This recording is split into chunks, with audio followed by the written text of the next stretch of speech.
we understand that CSMA-CD is a significant improvement from Aloha.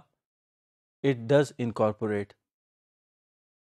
collision detection and, of course, channel access and channel sensing. But what we need to understand is that the frames that we talked about, which are being sent in slotted Aloha and CSMA-CD, we need to understand their dynamics.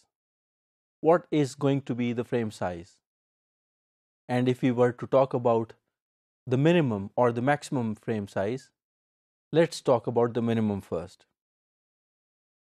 We'll understand in this module what do we mean by minimum size, and are there any internationally acceptable standards these days, the factors which affect the frame size computation. We'll do a small exercise to determine the Ethernet frame size. A very interesting calculation has been derived from Andrew S. Tannenbaum. Similar exercise, which is based on collision detection, is also given with some modification in Quiroz and Ross. The internationally acceptable frame size by the Ethernet community is 64 bytes or 512 bits. This is from the start of the Ethernet frame to the end, which is mostly the frame check sequence. If the data part is less than 46 bytes, because 18 bytes is coming from the header alone, if the data part is less than 46 bytes, then it is recommended that some padding has to be performed to make it 64 bytes worth of frame. This is the case when we are talking about wired networks such as LANs. In wireless LANs and in other wireless networks, since the bit error rate probability is relatively higher, so the frames are kept relatively smaller, so that in the wake of frame loss, the retransmission is relatively cheaper. In optical networks, where the bit error rate performance is much better, longer frames could be afforded over long distances. In our previous lecture, when we were talking about the throughput and the delay, we talked about the bandwidth delay product that also determines the frame size to an extent.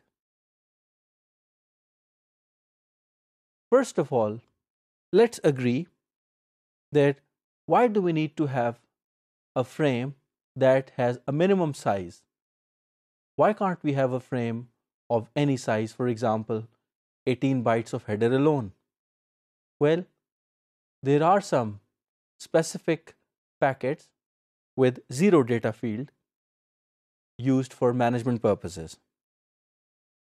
But we also have to understand that in the LAN world, when collisions are taking place and the communication is aborted as soon as a collision is detected, the frames are chopped off in the middle. So we see legitimate header only based frames. We see frames which were aborted in the middle. So we actually get to see some kind of strange packets and frames comprising stray bits and pieces of frame appearing on the cable. How to distinguish legitimate, full-sized, decent, clean frames on the network? How to distinguish them from the garbage? Let's look at a situation that will dictate another strong reason to implement lower bound on the frame size. If you look at this figure, you see it has four parts: A, B, C, and D. When A transmits a frame, say to B, at time instance 0, at time interval time instance tau minus epsilon. Epsilon is a negligible non-zero number. Now the packet is almost there at B at tau minus epsilon when B suddenly senses the channel and finds it to be available, transmits in the same duration. So in C we see that a collision takes place at time tau because B just sensed the channel at tau minus epsilon, found it to be idle, decided to transmit, and then there was a collision at time instance tau.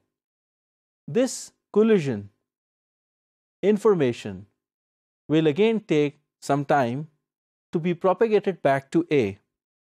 It actually means that the time it takes for A to transmit a frame and get to know about its successful delivery or a possible collision is at least 2 tau.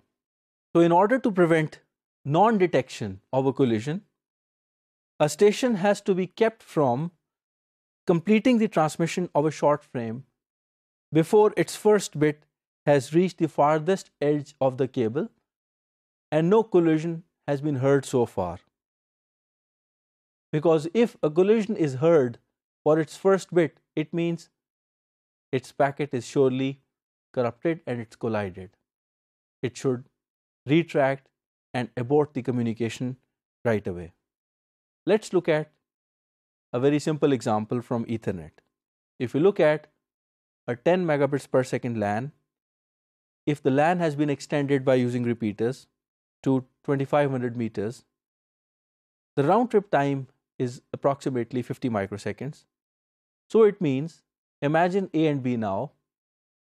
A has to keep on transmitting for at least 50 microseconds so that if a collision takes place on the farthest end at B, then it has to keep transmitting till it gets to know within 50 microseconds.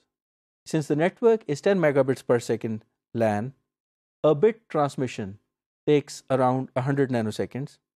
Roughly speaking, 500 bits have to be transmitted minimum by A so that A keeps on transmitting bits till its first bit reaches unharmed at B. If we just add some safety margin to it, it rounds up to 512 bits or 64 bytes as we know.